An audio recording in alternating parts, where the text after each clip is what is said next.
I just figured out a totally freaking awesome ninja move for getting your kids who lie to you or get scared and don't want to tell the truth to tell the truth, recognize what they did was wrong without you having to shame them, blame them, make them wrong, or even get mad. So here's the story. I am currently hanging out, like right now I'm in a hotel room. I just finished an epic first day with my mentors and friends whom I love. It's like meeting my family again. It's like sweet party mode, and just the ability to just recognize where I wasn't living into my values. So one of my values is not just love, but authentic love. The kind of love is like, I love you no matter what. If you don't do something, I still love you.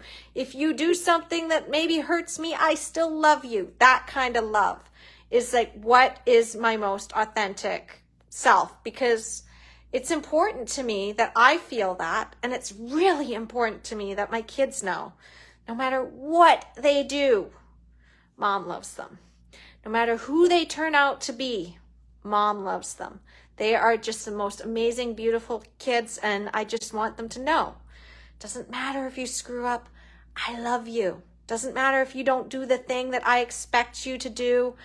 Like, I may have dreams for you, but they're not your dreams. I still love you. And, you know, I recognized where I was not living into my authentic values, thanks to my mentors today showing me that exercise. I'm like, oh, there's one thing that I am not doing. And that is when my son gets into his defensive self, refusing to tell me the truth when I know really well. I mean, it's like, you hit your sister.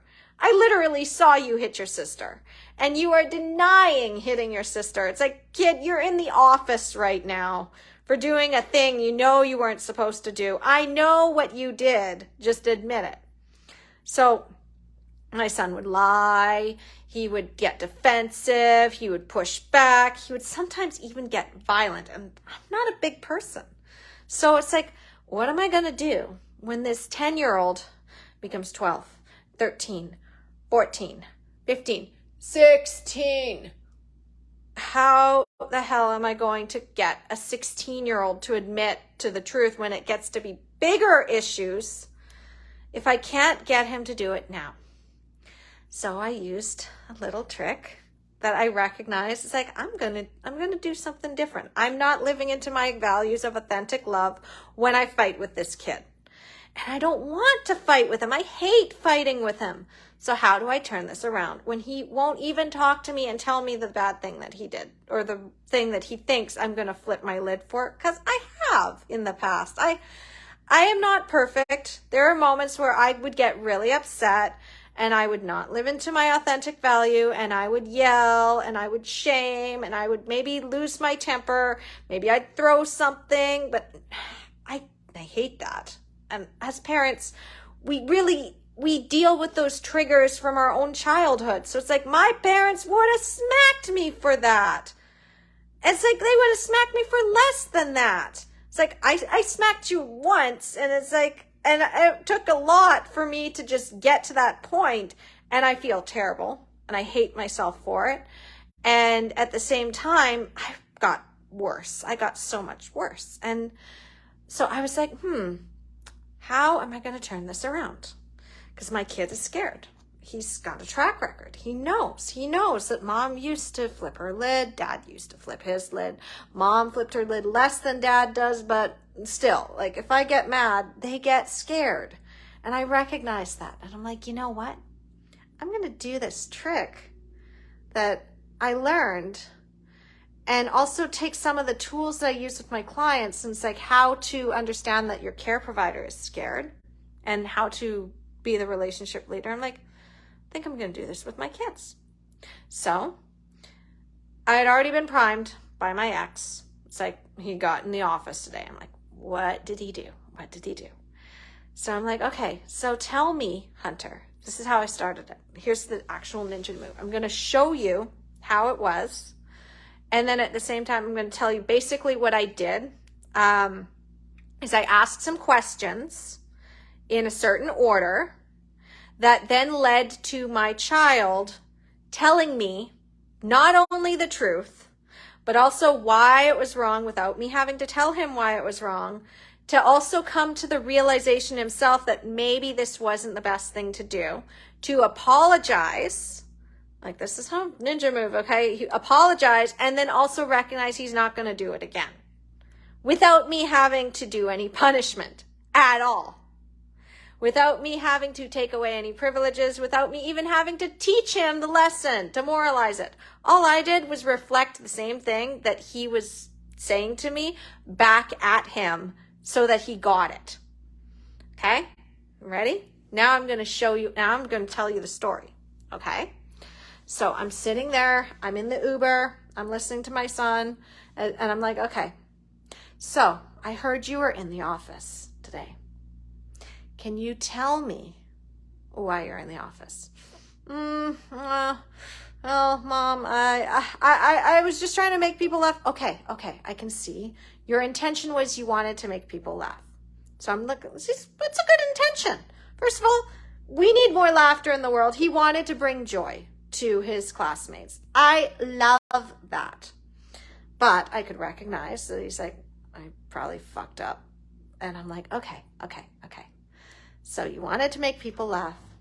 Hunter, is there something, this is the ninja question, is there something that you did or said or you think that if you tell me this, that I'm going to flip, that I'm going to get mad, that you're going to get in trouble? Yes or no? He started to try to tell me. I'm like, no. I don't want to hear it yet. I just want you to say yes or no. Why did I do that? I'll tell you in a second. I'll explain why this works so well. Not just for your kid, but also for you to stay calm, because you never, like 10-year-olds, probably not a big deal. But if you've got a 16-year-old who just stole your car and maybe crashed it, and they don't want to tell you that they crashed the car or got a ticket or something, and it's like, oh crap, they're in big trouble. If you do this now, practicing as a parent of a young child, you'll be able to do this when shit gets real, okay? So here's the thing. I said, okay, is there anything that you're afraid to tell me because you think I'm going to flip out? Yes or no? And he's like, yes. Okay, next part. If I promise that I'm going to take a deep breath and calm myself down, and I promise I am not going to get mad, I'm not going to punish you, I'm not going to yell at you, I'm just going to listen to you first, do you promise to tell me what it was you did? The whole truth. Don't leave anything out. You promise you won't get mad? Yes, Hunter, I promise. I will take deep breaths. I will practice my tools to calm myself down. And if I start to get a little upset, I'm going to take another deep breath.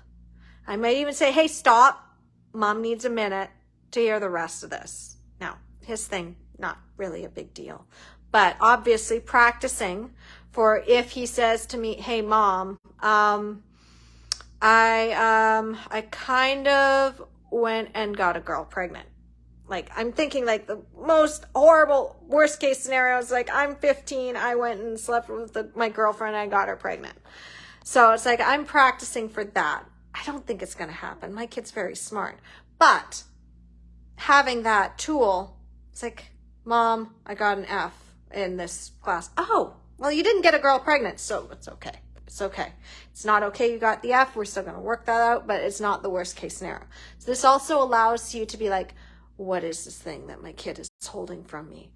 And I'm going to imagine the worst case scenario of what that is, and I'm going to breathe through it. What if it is the worst thing? Okay, I'm going to breathe through that. Okay. Now, so he said what his thing was. He's like, okay, you promise I won't get mad? I promise I won't get mad. I promise I will ground myself. I promise I will take those deep breaths. I promise that if I start to get a little bit flustered, if I need you to stop, I'm going to just say, hey, stop. I need to take some more deep breaths to really process what you're telling me before we continue, because how bad is this, right? So it's like, I'm seeing a train wreck and oh my God, like how much more of a wreckage am I dealing with? I need to ground myself before I get into that. So I'm like, I promise I won't get mad. And then he starts to tell me. And he's like, I was just trying to make people laugh and I took out my belt and I was holding it in front of me. I didn't take the belt off, so it's not, I didn't use it as a weapon. Okay, Mom, I didn't use it okay, Hunter, okay, you didn't use it as a weapon. That's good. I'm glad you didn't take off your belt and hit people with it. That probably, I would be like, oh no, this is even worse than I thought. No, my son didn't do that. My son loves Captain Underpants, okay? He loves the toilet humor. He's 10 and he's a 10-year-old boy and they're into that stuff. I am not, but he's into it. He thinks it's hilarious. So you can imagine what he did with this belt, okay? He held it in front of him and it's like in a certain strategic place and he's waving it around. You know where I'm going with this. I don't have to say it. And I'm sitting there, I'm like, Hunter, sweetheart, okay, all right. Now, let's take a moment here. You wanted to make kids laugh. He's like, yeah, I did. Okay, Hunter, can you see when you did that thing, did kids laugh? First, asking him, what was your experience of doing this thing? His intention was to make people laugh. Did it actually make them laugh? Well, a few kids laughed. Okay, so you got some feedback. Now, the ones that didn't laugh, what was their reaction? Well, no, they didn't laugh as much. Okay, all right. So, okay. Now, did the grown-ups laugh? Did the teachers laugh? Did the authority figures who put you in the office, did they laugh, basically, is what it's coming down. I just said, did the grown-ups laugh? No, the grown-ups didn't laugh. Okay, all right. So then here's the other ninja move. Once you've recognized, okay, the kid did not wreck the car. And if they did wreck the car, obviously it's like, okay, we've got to solve this problem. We've got a real problem here that we've got to solve. Because you know what? Kids screw up. We screw up. Sometimes really bad things happen and we screw up. If somebody had said to you, okay, let's figure this out, instead of making you bad and wrong, you probably would have figured it out faster. You would have felt more supported and you would have been able to just do it, right? So I'm teaching my kid this skill to be like, I can ask for support. I can ask for help. That's really what I want him to know. I want him to know that if he did get a girl pregnant, well, we got to figure this out together. I've got to give him some support. That's a huge thing for a 16-year-old. That'd be even a huge thing if he was in college and he said, I got a girl pregnant. It'd be a huge thing even if he was like growing up and he was in a place in his career and he's like, I don't know what to do. I mean, like my plans are shot. Like I have no idea what to do. I have no idea how to support this. Or maybe in the future, it's like we have an extra kid that we weren't planning on. I mean, things happen. So, I mean, you want your kid to be able to come to you at all ages. When you become a parent, you're a parent for life. You're not there to control your kid. You're there to become their guide. And when you grow up, you want your kid to still come to you and trust you and bring things to you so that you can work through it and support them and love them. That's what I want. I want my kids to be able to come to me when they're 40 and be like, I'm struggling with something. So I am basically looking for like the future successful relationship with my children when I'm old. And I want them to be able to just know that mom's always got my back, because that's my authentic love. That is it. It's like, I want them to know they can always come to me, because I'd feel really bad if they didn't trust me, right? So I'm like, okay. So you can see the reaction that it wasn't exactly the right audience. You can see the reaction that I get you had a really good intention. You can see the consequence of the action. And he's like, yeah, I can see the consequence of the action. It's like, okay, good. Okay. He's like, I won't do it again. not at school. Maybe somewhere else, but not at school. I'm like, okay, all right. And then afterwards, this part is what made my day. Because I'm like, okay, on a scale of 1 to 10, with 10 being, wow, Mom, I can't believe that you were able to actually do this. You didn't get mad. I feel so loved up right now. Like, how do you feel with this conversation? It's like 10. I'm like, good. Okay, awesome. That's what I wanted to hear. Because my son has been lying to me and fighting with me and being really rude to me and doing the 10-year-old pushback thing. It's been really frustrating. Like, I'm just going to share this. I haven't wanted to share this, but something I was ashamed of is that I was working so hard at my business and taking care of Michaela and her big feelings. But Hunter was just so angry and getting abusive even to me. Like, there were points where he was actually trying to throw a punch at me, and I'm a tiny person and he's like twice the size of me, like in weight. So it's like I could get seriously hurt here. So I was locking myself in the bedroom with my daughter to protect ourselves. But it's like now my son's on the other side of the door, and I hate that. I hated that. And how much longer before he overpowers me? This is not good. I've got to do something about this. That's why the exercise, I'm like, I've got to stop fighting with my son, and I've got to show him that he is loved no matter what. Like, that was my thing. It's like, I got to protect myself. It's not safe. So when I said that, it's like, okay, so the next time that you start to get defensive and angry and you don't want to tell me because you think you're going to get in trouble, can you remember this conversation that we've had today? And if I came to you in every situation and I did this thing that we are doing now, this new thing that I have come up with that I'm doing, I'm going to practice, I'm going to make a conscious effort to do it so I can live in my high value. Do you promise to stop pushing Mommy around and stop with the fighting? And he said, yes. And then I said, okay, here's the other deal I'm going to make with you. I'm going to give you my name tag, which has these values on it. So it's got authentic love. It's got the away from oppression and bullying, I want away from that. I don't want to control people through fear. I don't believe in that. I want to actually eliminate that and do it from a place of like getting people to their highest level and loving people into their greatness. So I'm like, okay. And it also has the promise to my son on the back, because it's like, I need to do this thing and I need to stop doing this thing. I need to show my son that I love him and I need to stop fighting with him. I said, I'm going to give you this card when I get home. And if I start to flip my lid, if I start to go back into my old pattern, I want you to calmly take this card and hand it to me. And that will be my cue to know you don't feel safe to tell me the truth.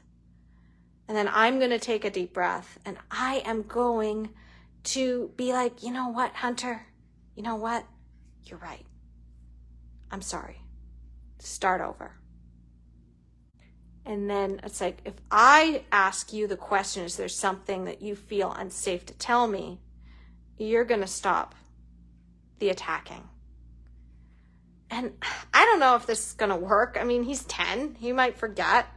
But I'm going to live into this and I'm going to test this out. And I just feel really good about this.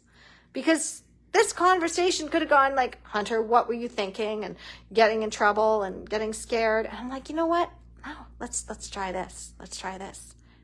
And he told me everything.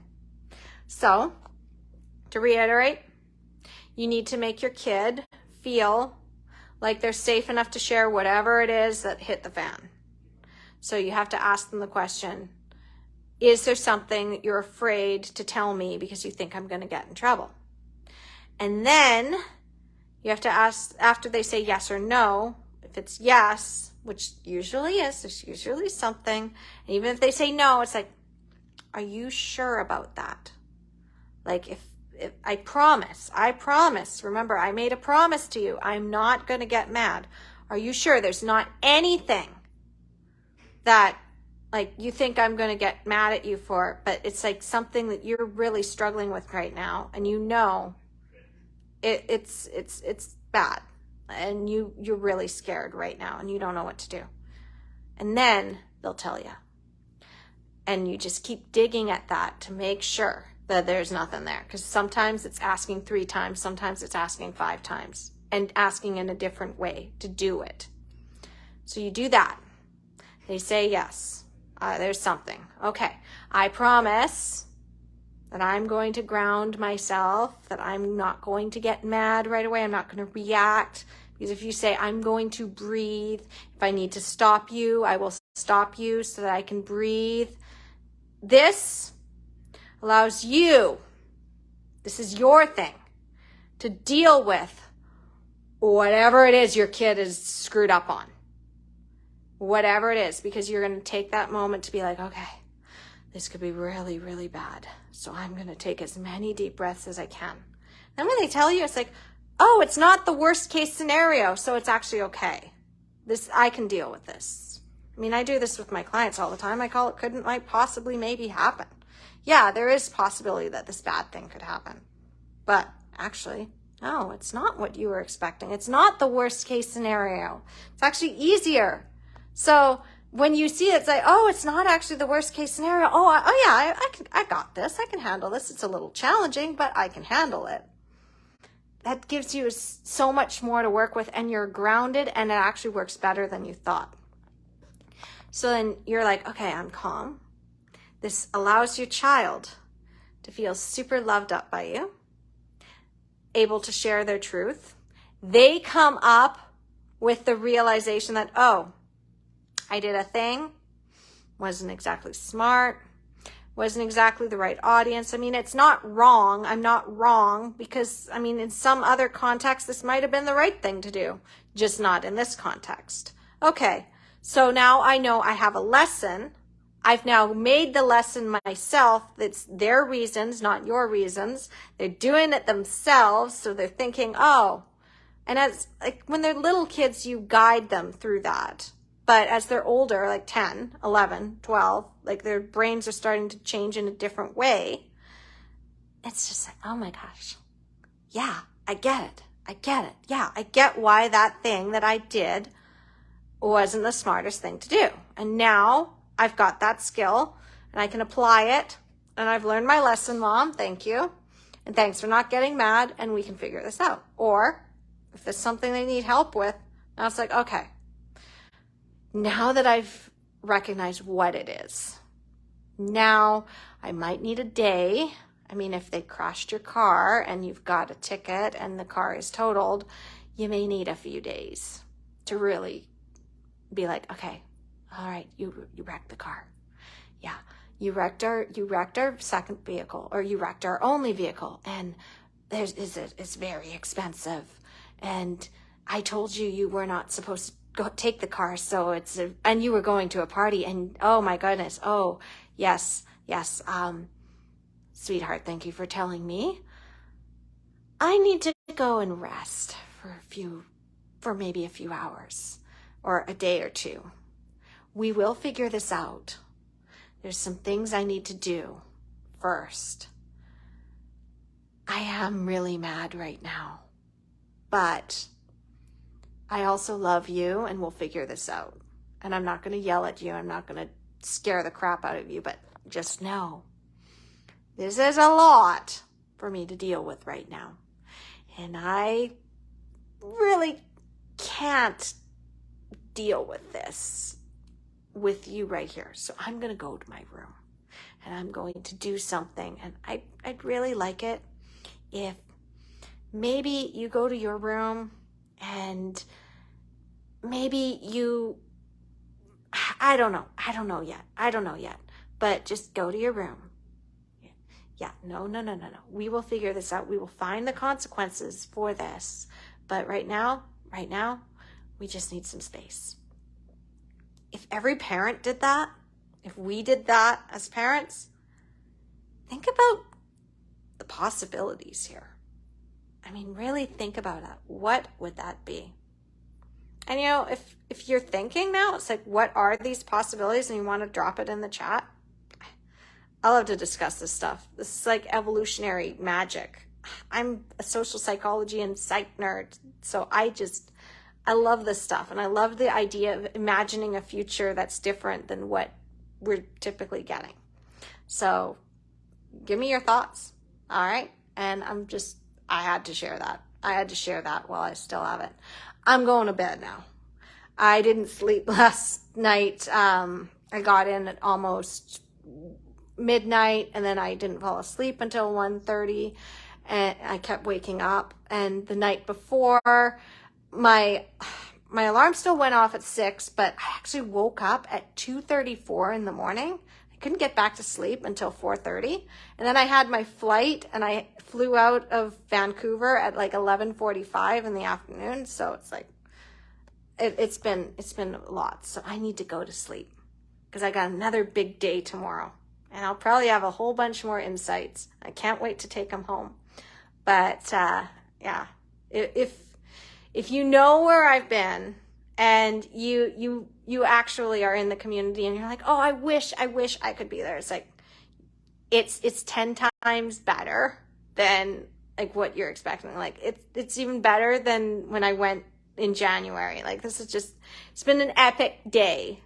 And I can't wait for all the insights that come back from the whole community.